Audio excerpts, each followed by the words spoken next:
Well, hey there, Lorenzo. It's a busy week in politics. Of course, there's the Georgia runoff tonight, and polls are going to close in a little less than an hour. Why don't we just show you where I am? Of course, Black Lives Matter Plaza. And for full transparency, why don't you come with me here, and we'll just show you what it looks like. This is not some huge crowd that we have here in Black Lives Matter Plaza. Show me what democracy looks like! So this is the group right now. We got about 100 people that are here. They're walking down 15th Street. We've got a lot of other people talking about what these young people are saying. But I want to take a moment just to talk about this moment in history. There was a fire in a median that was set. It was a large bang. People started running towards us, so we ran towards the noise. The visuals are just stunning here in North Glebe Road in Arlington County. Just let's get right to it. There's this water main break early this morning around 3 a.m. You can see it's a 36-inch transmission branch. For that reason, Arlington County Public Schools are completely shut down today. I just heard him use the word nasty, and that was an accurate way to describe it. As you can see, this is the Baton Rouge sign here over my right shoulder, and at this point, almost all of it is just covered by the water. As we're talking, another gust of wind coming through here. So we are starting to feel Barry's effects here in Baton Rouge. Just look at this tree. The diameter of this is easily more than 6 feet, and look how long it is. It stretches along the entire road. I threw some water on this shirt here. Just look at this. We've received a lot of questions. We're talking about literally hundreds of emails that have come into the Verify inbox. All right, Carrie, thank you so much for your time. You're a valuable resource. We've had you guys on speed dial. Next question. The folks that are getting Social Security, that's their income, will they also be getting this $600? They will be, yes. I think that if he wins by a little bit, that's not really a victory. Exactly. He needs to win big. What does this do for people like you who will not be in Iowa? You're going to be right here in D.C. Meanwhile, here on the Atlantic side, there are more signs of gratitude. We've got more bouquets of flowers and this photograph. No description, no name, but to whoever you are, thank you.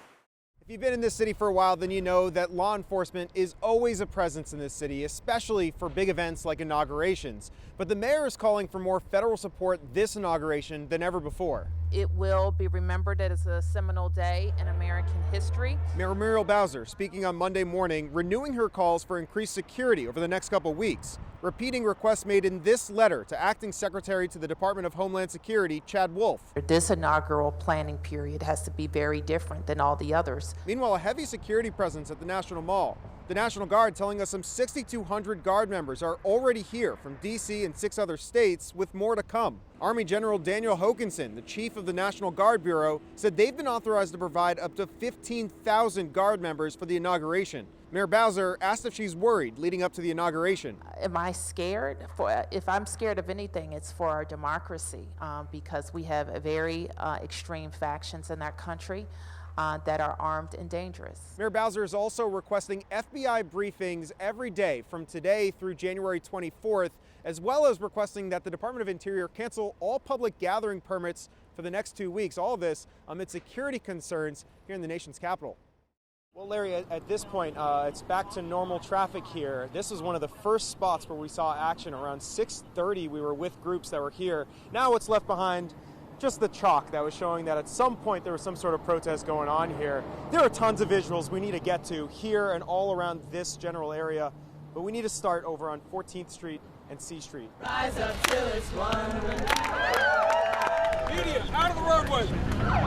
Let me set the scene. Protesters took over the road, blocking it with this silver car with a person attached to it and this red van with 2 people on top.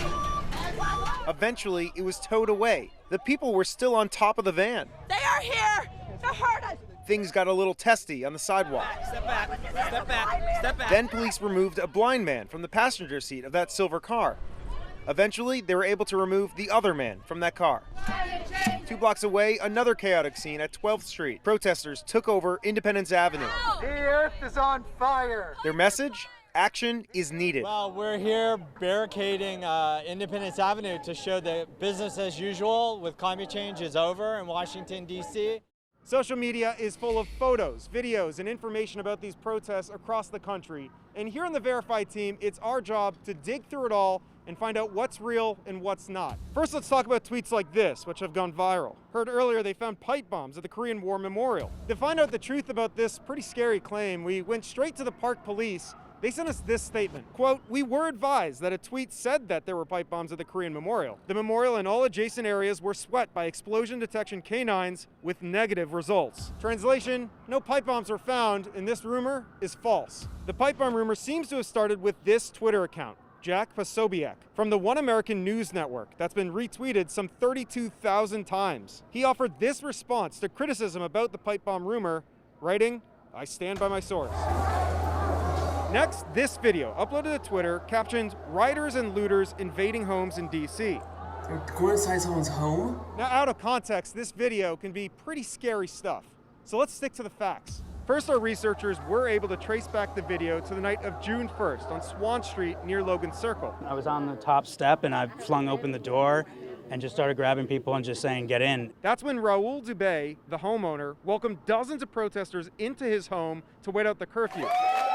The next morning, he was celebrated by protesters for letting them in. Our team showed Dubé the video, and he confirmed for us. This video is of his home on his street, of him inviting people in, not rioters rushing his home. That rumor is false. Now, these protests, of course, are ongoing, so if you've got a question about this or anything else, just send us an email at verify@wusa9.com.